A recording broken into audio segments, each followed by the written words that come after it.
Hello everyone, my name is Vivek Sharma and today we will be discussing about four major articles. पहले article में हम world inequality report के बारे में पढ़ेंगे। सेकेंड आर्टिकल में हम स्पेस स्पेक्ट्रम एक्सेस के बारे में डिस्कस करेंगे। देन हम सोशल मीडिया की मिनिमम एज के लॉ के बारे में बात करेंगे ऑस्ट्रेलिया के, एंड प्लेसेस इन न्यूज में कैरेबियन सी एंड वेनेजुला के बारे में डिस्कस करेंगे। आइए एक एक करके इन आर्टिकल्स को डिस्कस कर लेते हैं। देखिए, वर्ल्ड इनइक्वालिटी रिपोर्ट के अंदर यह कहा गया कि भी इंडिया के अंदर ग्लोबली सबसे हाईएस्ट इनइक्वालिटी देखने को मिल रही है इनकम और वेल्थ की। दूसरी चीज, जेंडर इनकम में भी इंडिया पीछे नहीं है, यहां पर भी बहुत ज्यादा आपको जेंडर गैप देखने को मिल रहा है। वुमेन जो है जो पुरुषों के मुकाबले उनकी सैलरी का 61% ही कमा पा रही हैं, तो ये बहुत कम है। अगर बात की जाए, ये रिपोर्ट वर्ल्ड इनइक्वालिटी लैब ने आपकी प्रिपेयर की है।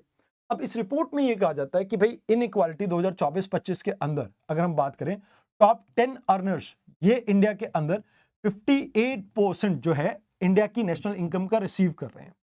दूसरी चीज, बॉटम 50% सिर्फ 15% ही नेशनल इनकम का रिसीव कर रहे हैं।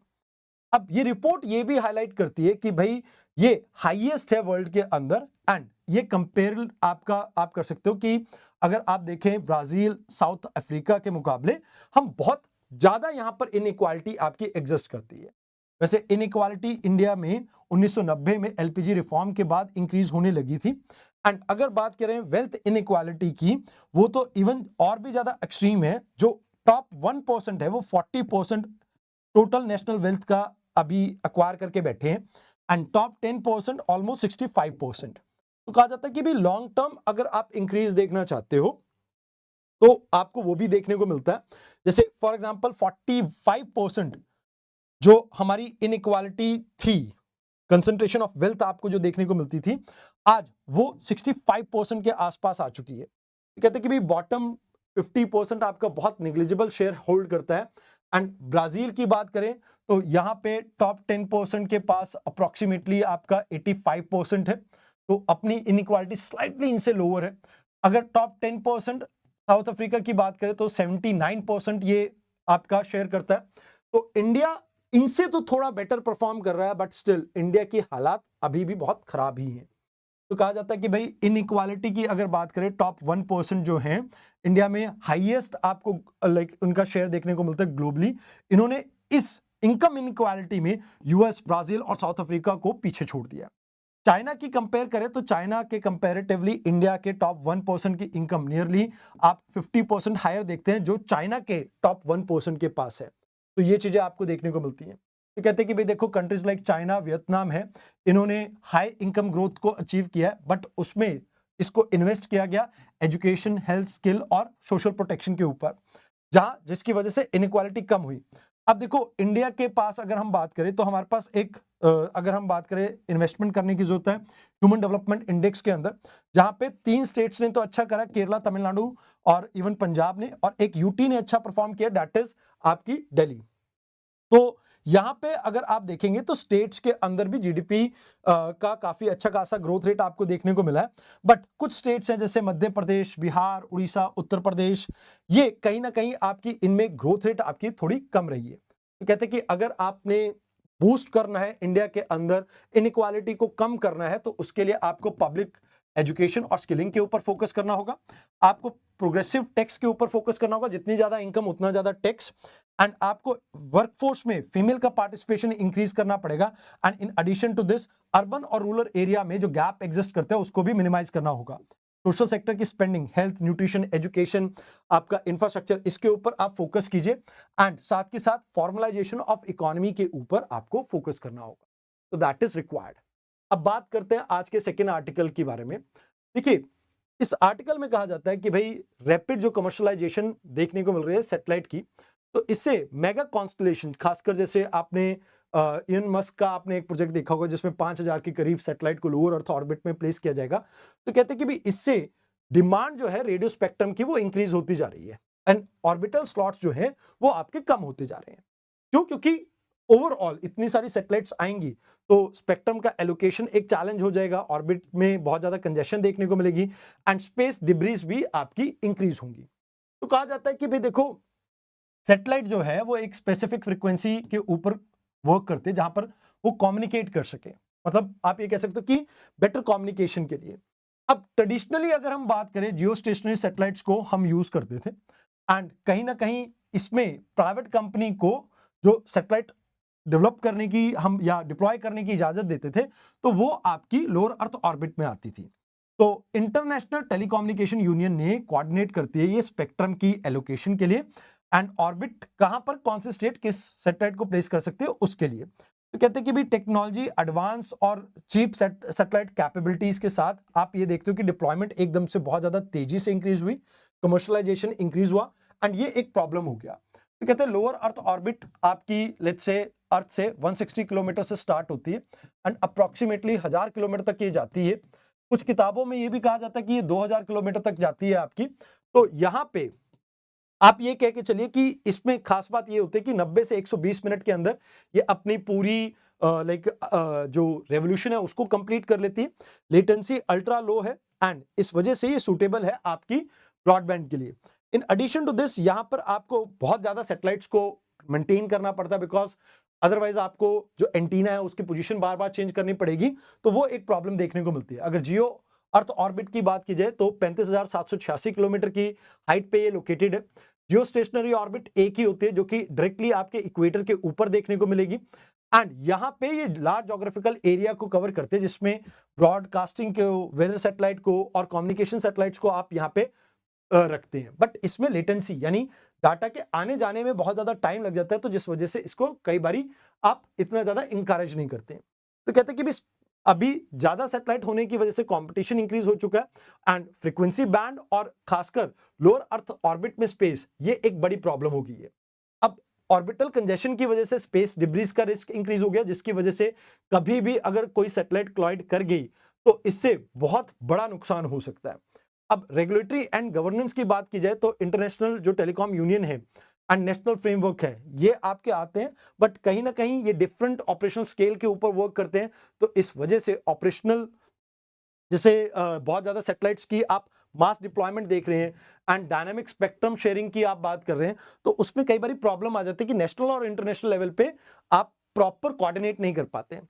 अब यहाँ पे कहा जाता है कि भी एलोकेशन की अगर बात की जाए तो मार्केट बेस्ड मैकेनिज्म है, ऑक्शन होता है जहां पे आप देखते हैं कि भाई अलग अलग कंपनीज आके फ्रीक्वेंसीज को बाय करती है और उसके ऊपर फिर ऑपरेट करके अपनी टेलीकॉम सर्विसेज प्रोवाइड करती है। एंड अभी डिजिटल डिवाइड और इक्वालिटी की बात की जाए तो स्पेक्ट्रम सैटेलाइट ब्रॉडबैंड जो है ये कनेक्टिविटी के गैप को फुलफिल तो करता है, बट इसमें अनइक्वल एक्सेस की बात आ जाती है, क्योंकि आप ये मान के चलें कि ज्यादातर फोकस प्रॉफिटेबिलिटी के ऊपर होता है एंड यहां पे इस वजह से इक्विटेबल एक्सेस आपका कहीं ना कहीं बैकफुट पे चला जाता है। देन नेशनल सिक्योरिटी की बात की जाए, स्पेस एसेट आपके लिए बहुत ज्यादा इंपॉर्टेंट होते हैं, वैल्यूएबल एसेट्स है, तो कहीं ना कहीं ये आपके सॉवरेन कंट्रोल में होने चाहिए। तो यहां पे एलोकेशन कि कंट्रोल की अगर बात करें तो कोई भी गवर्नमेंट ये नहीं चाहेगा कि उनके पास ये कंट्रोल ना हो। तो अब फॉरवर्ड क्या हो सकता है, इंटरनेशनल कोऑर्डिनेशन जहां पे आप आईटीओ और रीजनल बॉडीज के साथ मिलके लोअर अर्थ ऑर्बिट की कंजेशन को आप हैंडल करें, आप एलोकेट करें एक प्रॉपर अप्रोच जहां पर मार्केट इंस्ट्रूमेंट होने चाहिए, जैसे आपको पता लगे कि भाई किस हिसाब से यहाँ पर लाइक आप सैटेलाइट्स को एलोकेट कर रहे हैं स्पेसेस, एंड मोर ओवर इसमें रेगुलेटरी सेफगार्ड भी होने चाहिए, जैसे कुछ रिजर्व बैंक आपके बैंड हो, कुछ एक्सेस का रूल हो यहाँ पे, जिससे आप इक्विटेबल एक्सेस को प्रमोट कर सके। टेक्निकल स्टैंडर्ड्स और बेस्ट प्रैक्टिसेस को आपको प्रमोट करना चाहिए ताकि अवॉइडेंस कर सके हम कोलिजन की। एंड मोर ओवर यहाँ पर कैपेसिटी बिल्डिंग और फाइनेंसिंग के ऊपर हमारा फोकस होना चाहिए, जिससे हम एक्सेस को और बेटर फोकस कर सकें। ट्रांसपेरेंसी रहेगी तो और बेटर रहेगा यहाँ पे। अब बात करते हैं ऑस्ट्रेलिया की। ऑस्ट्रेलिया में ये पहली ऐसी कंट्री होगी जिसने सोशल मीडिया को पूरी तरह से बैन कर दिया बच्चों के लिए, यानी 16 साल की उम्र से छोटे बच्चों को अब इंटरनेट का एक्सेस, सोशल मीडिया का एक्सेस नहीं रहेगा, और इसको नाम दिया इन्होंने online safety amendment social media minimum age act. अब इसमें बैन और क्या किया गया है उसको समझते हैं। 16 साल से छोटे बच्चों का अकाउंट नहीं बनेगा अब सोशल मीडिया प्लेटफॉर्म में। हाँ, चिल्ड्रन बिटवीन 14 टू 16 ये अलाउ है कि प्लेटफॉर्म पे जा सकते हैं, बट उनको कहीं ना कहीं पेरेंटल कंसेंट की यहाँ पे जरूरत रहेगी। तो यहाँ पे कहा जाता है कि ये प्लेटफॉर्म की रिस्पॉन्सिबिलिटी की ये इसको इन्फोर्स करें। इसमें फोकस है प्रोटेक्शन के ऊपर एंड फ्रीडम लेटर, यानी 18 साल से बड़े हो जाओगे तो फ्रीडम हो जाएगा। अब कंसेंट बेस्ड मॉडल इंडिया में भी है, बट आपके यहाँ पे कोई डायरेक्ट बैन नहीं है। डाटा प्रोटेक्शन और एडवर्टाइजमेंट के ऊपर हमने बैन लगाया, जहां पे हम कहते हैं कि भैया ऐसे कोई भी लाइक जो अडल्ट कंटेंट है वो बच्चों तक नहीं पहुंचना चाहिए। एंड यहाँ पर कंसेंट मैकेनिज्म में अगर आप देखेंगे तो पेरेंट डिसाइड करेंगे कि लाइक उनका बच्चा ज्वाइन कर सकता है कि नहीं, पूरी पूरी तरह से यहाँ पे फ्रीडम है। तो कहते हैं कि भाई ये एक स्ट्रॉन्ग लॉ है, बट ये कहीं ना कहीं एक सीरियस सिग्नल है बिग टेक्निकल जायंट्स को कि भाई command and control regulatory approach यहाँ पे आने वाली है। अगर लेट्स से आप इसे फुलफिल नहीं करते तो आपके ऊपर कहीं ना कहीं हैवी फाइन्स भी लग सकते हैं। तो एज वेरिफिकेशन के लिए टूल डेवलप करें, सेफ्टी के लिए कहीं ना कहीं एक डिफॉल्ट सेटिंग अरेंज करें एंड अप्रोप्रिएट जो कंटेंट है उसको यहाँ पे प्रमोट करें।